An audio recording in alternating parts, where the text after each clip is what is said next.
sensitization of the general public on the need to protect the rights of citizens. Vice President Yemi Osinbajo called for cooperation among West African countries to address healthcare issues and out-of-school children. Plus, APC National Chairman clears air on the party's vice presidential candidate and the Yobe North Senatorial District candidature. Details shortly. Good evening and welcome to Nta Calabar News. I am Ode Alenyo, now the news in details. The Minister of Police Affairs, Dr. Mohammed Dangiadi, is in Calabar, the Cross-River State capital, to commence sensitization of the general public in the South-South zone on the essence of the Police Public Complaints Committee to protect the rights of citizens. The minister made this known during his visit to the state governor, Ben Ayade. Paul Eber has more. The NSAS protest in 2020 is largely attributed to the infractions allegedly perpetrated by police personnel, and so the Police Public Complaints Committee, an independent body, is to investigate and address issues to ensure police is closer to the public and become more citizen-centered. We need the public to have confidence in us, and we need the police to ensure that they are operating democratically, they are citizen-centered, and because of that, we have to be all-inclusive. We have to be part and parcel of the community, part and parcel of the society. So that is the essence of this enlightenment campaign, and it is in tune with Mr. President's determination to ensure that the police in this country is citizen-centered and is technology-driven. The host governor, Professor Ben Ayade, who appreciates the IGP and Commissioner of Police for crime reduction in the state, is of the view that police welfare, social security for citizens, increase in the number of police personnel, and need for a civilized police force are imperative. I think this is one way that this country will recognize the fact that the government is sensitive to the concerns of the public. The ratio of police to citizen is too insignificant for a country in a developing economy where it's expected at a transition phase like this, the level of crime and bloodstock will be high. Therefore, I will urge and plead that you extend my concern to Mr. President that indeed, if there's anything this country needs now, is increased number of police officers. The minister will later engage a larger segment of the society on the importance of the committee. In Calabar, Paul Abel, Nta News. Determined to significantly improve the human development indices in West Africa, the National Economic Council, chaired by Vice President Yemi Osinbajo, is hosting an international forum to launch the Integrated Regional Human Capital Development Strategy. The conference scheduled for Abuja will have in attendance leaders in public and private sectors across the ECOWAS sub-region reviewing strategies on human capital development, while the launch of integrated strategy documents will be the high point of the event. Ahead of the event, Vice President Yemi Osinbajo, while receiving the Prime Minister of Guinea-Bissau, Nuno Gomes Nabian, who is to attend the event, urged improved cooperation among West African countries to address issues of healthcare access, out-of-school children, among others.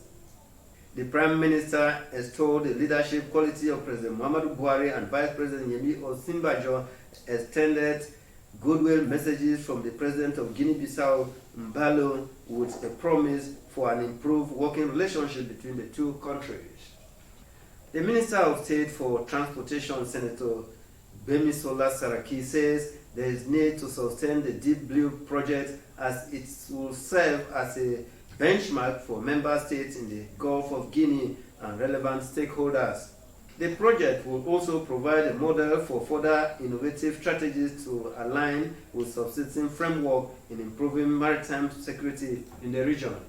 The minister stated this when she visited the Deep Blue Operations Center of the Nigerian Maritime Administration and Safety Agency in Imasa in Lagos. Ruth Areyo Samuel reports. June 2021 in Lagos, President Muhammadu Buhari flagged off the Integrated National Security and Waterways Protection Infrastructure, also called the Deep Blue Project. It was done with a declaration that Nigeria can now boast of better capability to control its maritime domain.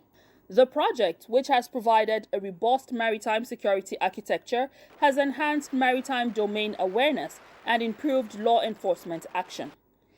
The visit by the Minister of State for Transportation, Senator Gbemisola Saraki, to the Deep Blue Operation Center of the Nigerian Maritime Administration and Safety Agency, NIMASA, was for fact-finding and for her to have first-hand knowledge of the project. She called for a robust synergy among security agencies in the protection of the country's assets. Everybody work together as one in order to share information and in order to gather information and in order to respond to such information. But it's not peculiar to us. We all know what happened in September 11. Things happen, and we're hoping that we will achieve better collaboration and synergy amongst all of them. On plans by Nigeria to be finally delisted from the list of countries with high rate of sea pirates, the Director General, Nigerian Maritime Administration and Safety Agency, NIMASA, Bashir Jamo, re-echoed the country's commitment to sustaining its surveillance operation. Marketing companies, they are part and parcel of NIMASA, Nigerian Navy and other things, so they are seeing what we are doing. Apart from that, we created what we call Shade Gulf of Guinea, where the EU and other foreign organizations that they have stake in this issue of maritime security. Earlier on, the Minister of State for Transportation inspected NIMASA ships under repair in Lagos. Ruth Ariel Samuel, NTA News. The House of Representatives have passed a resolution to conduct an investigation on the utilization of ecological funds by benefiting ministries, departments, and agencies of government from 2010 to 2022. This is coming on the heels of allegations that beneficiaries of the funds have ignored efforts to make them accountable. The motion from Representative Femi Bamisile noted that the fund is an intervention of the federal government to address various ecological challenges across the country. The federal, state, local governments, and the Federal Capital Territory, including National Emergency Management Agency, National Agency for the Great Green Wall, Northeast Development Commission, and National Agricultural Land Development Agency receive money from the fund through the Federal Allocation Committee. The national chairman of All Progressive Congress APC, Abdullahi Adamu, says the party and its presidential candidates and stakeholders are making effort to provide a vice presidential candidate for the party. The national chairman stated this during an interview with NTA political correspondent Salihu Guanana. The chairman cleared the air on the issue of the Yobe State senatorial district candidature.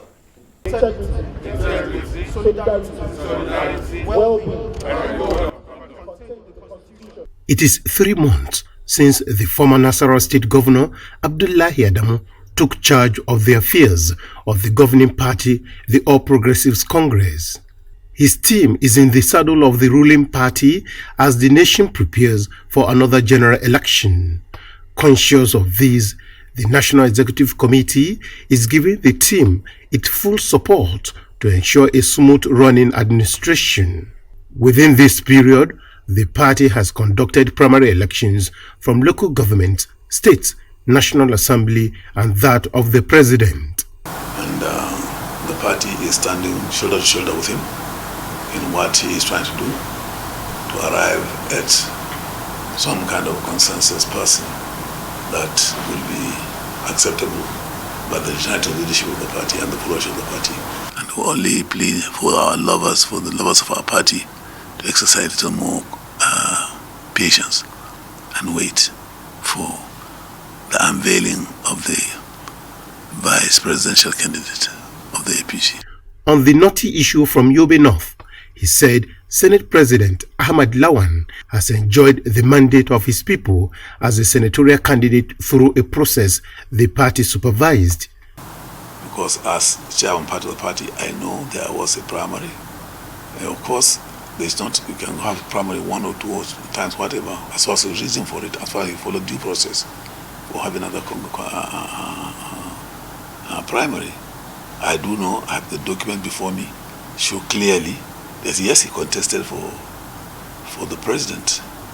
And there's no law that says because he contested for president, he cannot, if there is a window, contest for any other office.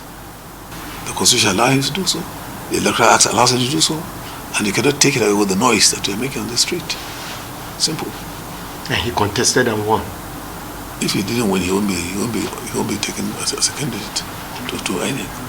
As it was the case in Ekiti, the chairman predicted that the forthcoming governorship election in Osun State will also favor the progressive train. Whatever happens to us, we are still the party to beat. You take it or you leave it. This is the party to beat.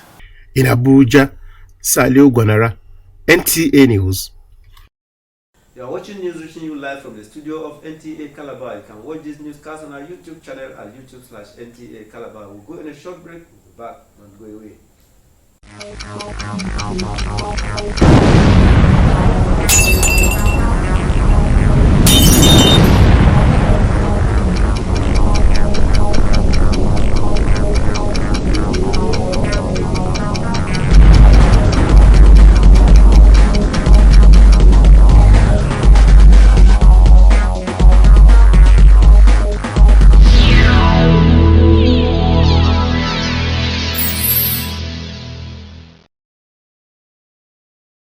Welcome back to the rest of our news. The federal government says it is providing durable roads that can stand the test of time for Nigerians while applying long and short-term measures to achieve set goals. This is evident in the ongoing rebuilding of alternative routes as work continues on the Calabar-Itu Federal Highway in the south-south region of the country. Utibe Achibon reports that residents of the affected communities are appreciative of this gesture. The report. The road is okay. Even they always pray for those who walk this road. And eventually, the villagers, all of us, we are very happy. This road, as God make it, is better than before. The ongoing work at some section of the 3-kilometer stretch of Old Calabar-Itu Road is attracting praises from indigenes who describe the present state as a welcome relief from the harsh realities in the past experienced by motorists and commuters, which serves as alternative route to different communities in Cross River State. Inspecting the project, the zonal directors, South 1, and other members of staff of the Federal Road Maintenance Agency FEMA, Akwa Ibom State, assured the benefiting community of the federal government's resolve to provide more access roads to ameliorate their sufferings. Major component of work done there is the retaining wall, which they have really done very well. We've touched the critical roads, the critical federal roads in Akwa Ibom. The team also inspected an ongoing washout project in Ibionibum, where the project manager gave an assurance that it will be delivered in 3 weeks, as about 80% of work has been achieved so far. In Uyo, Utibe Achibong, NTA News. Long queues are resurfacing in some filling stations with motorists spending productive hours to buy fuel. Doris Akumoye, who monitored the situation, now reports. The fuel situation in Yanagwa is biting hard on the common man and had adverse effects on the socio-economic activities of the state. Motorists in the early hours of the day queued at the NNPC mega station to assess the product, notwithstanding the early morning rains. Motorists who spoke with NTA News say the rush is as a result of feelers from other states, which has contributed to the panic buying.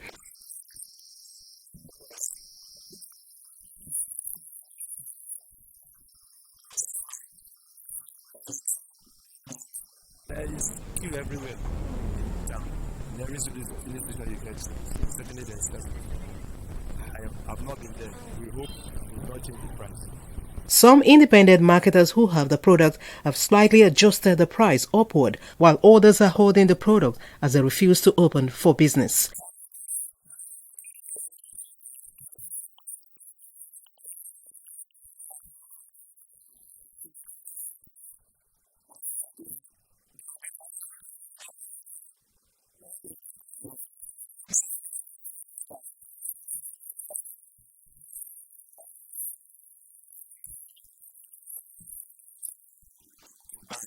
Meanwhile, motorists and others are calling on relevant authorities to monitor the activities of dealers and ensure availability of premium motor spirits in the state. In Yenagoa, Doris Sakomonye, NTA News.